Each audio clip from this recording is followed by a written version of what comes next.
Hello and welcome to tutorial 131 in the series of tutorials and programs that focus on TradeStation EasyLanguage. In today's tutorial, tutorial 131, we're going to be looking at the symbol attribute provider, and that is something which, as you might expect, provides information about a particular symbol, such as the expiration date or the type of security and so on.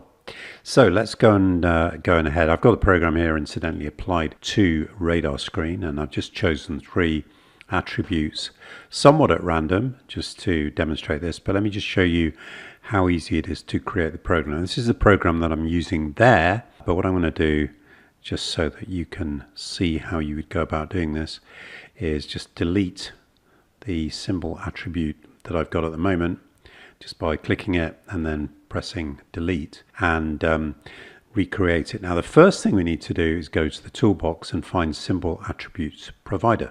Now what you'll probably find is it's not there, so what you need to do is go to choose items and then scroll down till you get to the SymbolAttributesProvider, and then just make sure that that little box is ticked. Having done that, we then double click on the provider, and having selected it, already selected, go to properties, and we're going to change this load to true.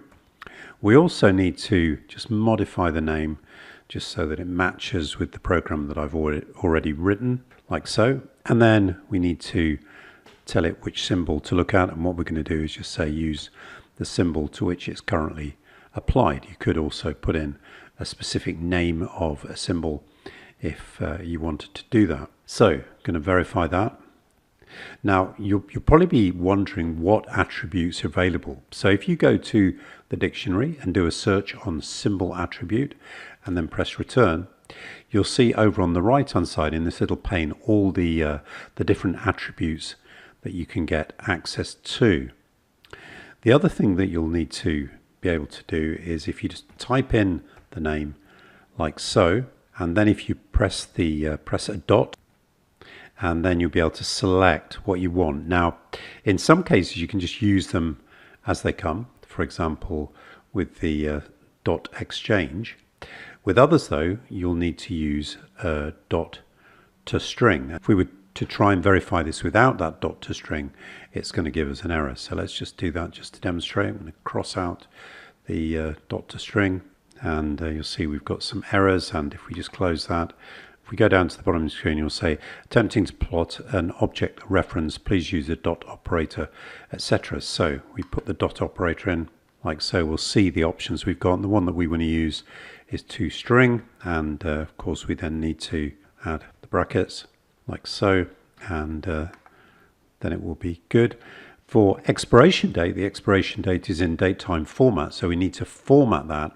And we do that using dot format, and then we've got this little syntax here. Now, difficult to remember that. So what I suggest as a sort of tip is to go to marplex.com, go to quick tips, and then if you just scroll down the page to quick tips 15 and click on that, you'll see various options.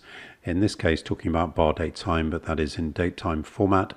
And if you go down, there is an indicator, and you can see various options that you could use and examples of what they look like when they're printed out. So that's the way to use the format statement. Okay, so there we are. It's a very simple, I think fairly easy to use provider. You can find more information at the tutorial 131 page, and I hope you have found this useful. Thank you.